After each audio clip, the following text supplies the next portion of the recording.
मंत्री सिसोदिया साहब ने कल भी इसी प्रकार की एक नौटंकी अपनी फितरत के अनुसार जो उनके है दिल्ली सरकार के लोगों में केजरीवाल समेत उसमें एक पत्र कल ऑनरेबल लेफ्टिनेंट गवर्नर साहब को लिख के और फिर लोगों को अपने खुद के बेनिफिट प्राप्त करने के लिए और लोगों को गुमराह करने के लिए अदालतों में अपनी तरफ ध्यान आकर्षित करने के लिए एक पत्र लिखा है।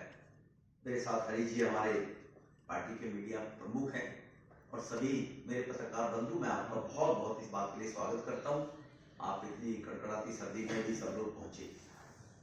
मित्रों, सर्वोच्च न्यायालय में सुनवाई है 8 तारीख को, 8 जनवरी को। उस 8 जनवरी की सुनवाई से पूर्व कि बहस का मुद्दा बन जाए और कहीं ना कहीं सर्वोच्च न्यायालय इस प्रकार का कॉग्निशन ले कि शायद ऑनरेबल लेफ्टिनेंट गवर्नर साहब फाइलों को डायरेक्ट मंगवा रहे हैं, इसके लिए दिल्ली सरकार को अपनी गिरबान में देखना चाहिए था, अपनी गिरबान में झांकना चाहिए था कि केवल ये सरकार विकास विरोधी किस प्रकार की है। इस पत्र से इन्होंने खुद ही उजागर कर दिया है और अपने इंडिविजुअल हितों के लिए किस प्रकार के बेचैन रहते हैं कि हमारे हितों की फाइलें वो केवल दिल्ली में चलती रहे और दिल्ली के विकास के बारे में कोई चिंता ना हो। ये इन्होंने करने का प्रयास किया है।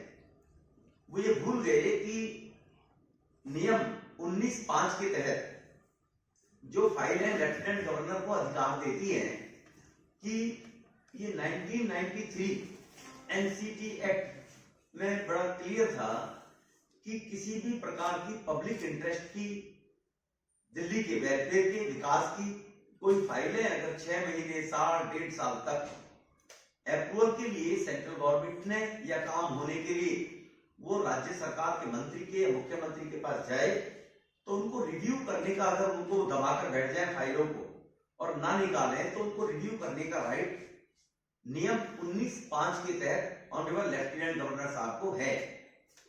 उसी के तहत उन्होंने कुछ दिल्ली की ऐसी फाइलें हैं जिनमें विकास के काम को रोड़ा अटकाने का ये काम करते रहे। इनका विकास विरोधी चेहरा इससे सामने आया है। पहले तो वो फाइलें क्लियर हो जाए, दिल्ली का विकास आगे बढ़ जाए, इस बात के लिए इनको एक अराजकता मना करे सरकार। ये एनसीटी एक्ट जब बनाया था इसीलिए बनाया था कि दिल्ली कैपिटल है, देश की राजधानी है, कोई राज्य सरकार बनाने के बाद और वहां पर भारत की स्थिति को खराब ना करे, क्योंकि राष्ट्रीय राजधानी दिल्ली है, विदेशों की यहाँ पर एम्बेसीज भी हैं, यहाँ पर लॉ एंड ऑर्डर भी देखना पड़ेगा कि विदेशी के डेलीगेट्स और राज्यों के भी यहाँ पर भवन, मुख्यमंत्री सब आते जाते हैं। इस प्रकार से अन्य राज्यों से अलग भिन्न की स्थिति दिल्ली की है। इसमें अपने जो नीतिगत फैसले हैं उन फाइलों को, नीतिगत फैसलों को अनुपालन करने का जो दबाव एलजी साहब पर बना रहे हैं और जिसका हमेशा से ये दुष्प्रचार करते रहते हैं, हमें काम नहीं करने दे रहे, हमारी फाइलों को रोकते हैं, हमारी फाइलों को मांग रहे हैं, ऐसा दुष्प्रचार से करते रहते हैं। दिल्ली के उप मुख्यमंत्री सिसोदिया ने जो कल पत्र लिखा वो बिल्कुल 100% एक राजनीति से प्रेरित पत्र है। वो आपको बिल्कुल एग्जाम्पल सहित मैं आपके सामने तथ्यों के आधार पर रखूंगा, क्योंकि जैसे मैंने कहा कि 8 तारीख को दिल्ली सरकार के द्वारा अपने अधिकारों को लेकर सर्वोच्च न्यायालय के अंदर एक याचिका डाली हुई है, उसका ध्यान आकर्षित करने के लिए इन्होंने नोटंकी की है।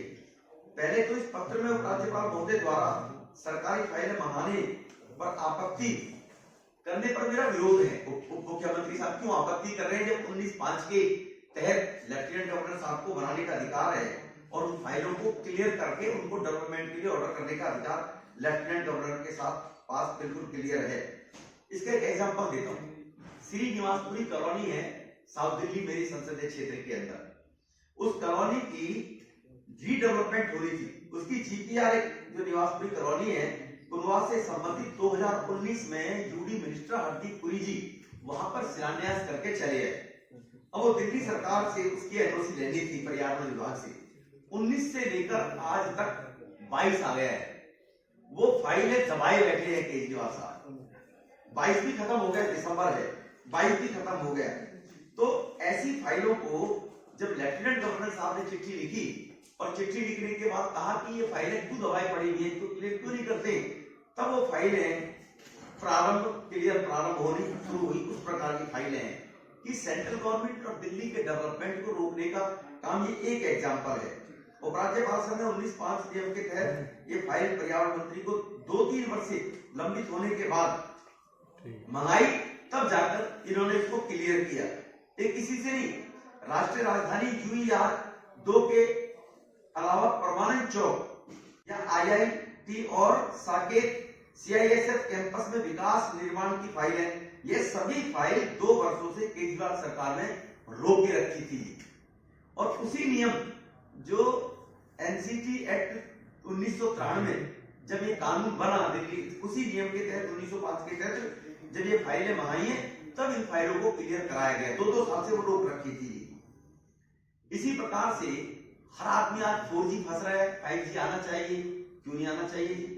ये भारत सरकार की गाइडलाइंस है, टेलीकॉम मिनिस्ट्री की 2016 की, कि क्लियर 32 के 32 राज्य चाहे UTV क्यों ना हो, अंडरलाइन इनर लाइन 5G की लाइन डाली थी दिल्ली के अंदर। उसको रोल आउट से संबंधित प्रावधानों को देश के सभी राज्यों ने क्लियरिटी दे दी, लेकिन दिल्ली में केजरीवाल साहब उस 5G की फाइल को रोके पड़े हुए थे कि वो लाइन अगर देश की राजधानी है, यहां पर सभी राज्यों से भी कनेक्शन होना है, और टेलीकॉम मिनिस्ट्री के द्वारा केंद्र के बनाए कानून के दायरे में भी उस फाइल को भी रोके पड़े थे मनीष सिसोदिया साहब। तो इसीलिए इस फाइल को भी अब 1.5 वर्ष से लटकाए बैठे थे। उपराज्यपाल महोदय ने इसका रिमाइंडिंग दिया, तो मुख्यमंत्री सिसोदिया ने फाइल कानून विभाग में भेजकर स्वीकृति, फिर उसको लॉ मिनिस्ट्री में भेज दिया कि मैं इसकी लीगल ऑप्शंस क्या है वो लेना चाहता हूं, फिर अटका दिया उसको जी। तो इस प्रकार की फाइलों को अंततः राज्यपाल महोदय को सभी विभागों में समन्वय बनाकर 5G फाइल को भी खुद ही स्वीकृत करना पड़ा। किसकी ड्यूटी है? ये मुख्यमंत्री की ड्यूटी है, सिसोदिया साहब की ड्यूटी है, वो भी इन्होंने इस फाइल को भी रोक के रखा। तो इन चीजों को देखते हुए ये मैंने एग्जाम्पल दिए आपको। इसी प्रकार से मैं आपको 5G के आधार पर बताना चाहता हूं, 2016 में 4 फेस मेट्रो प्रारंभ हुआ था साउथ दिल्ली के अंदर। उस फाइल को भी लगातार 3 साल तक इन्होंने रोके रखा। अगर ये प्रोविजन 19/5 नहीं होता नियम, तो वो 4 फेस की मेट्रो जो तुगलकाबाद से एरो सिटी चल रही है, वो भी हरदीप पुरी जी को तो ये चिट्ठी लिखनी पड़ी कि तुम्हारा पैसा जो शेयर का 50% अगर नहीं दोगे, केंद्र खुद भी देगा, दिल्ली को चौक नहीं बनने देगा, दिल्ली के लोगों को परेशान होने नहीं देगा। बस आपने 10,000 लानी थी, आप लाए नहीं, कम हो गई, और मेट्रो की परमिशन नहीं दे। वो भी इन्होंने 3 साल तक इसी प्रकार से 4 फेस की मेट्रो की लाइन रोक के रखी थी।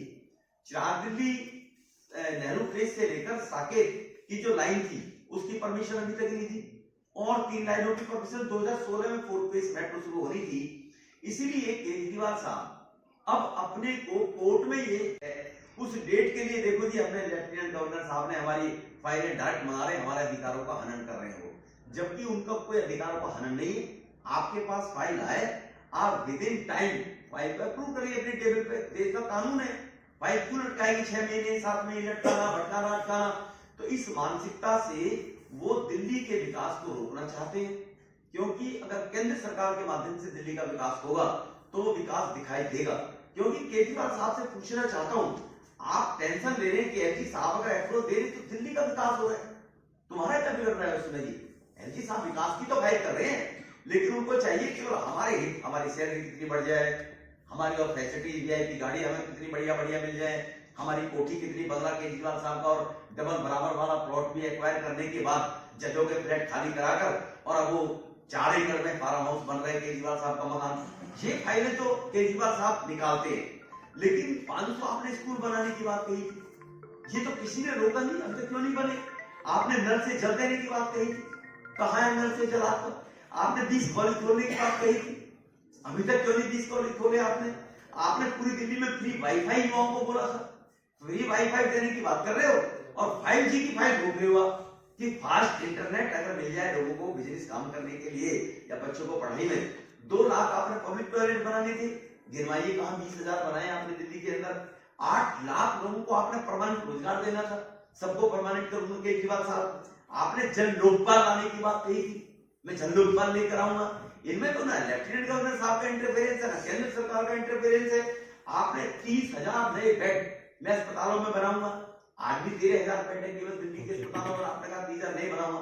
तो इस प्रकार के जो आपके डेवलपमेंट थे उनकी तरफ ध्यान ना देकर उनसे डाइवर्ट कर दिया, और 8 जनवरी को अदालत में कहीं ना कहीं हमारी बात और ये मुद्दा बने, चर्चा का विषय बने, इस प्रकार की नौटंकी की है। ये आज आपके सामने हम इनकी स्थिति रखना चाहते हैं कि दिल्ली को लोग कैसे बर्बाद करना चाहते हैं।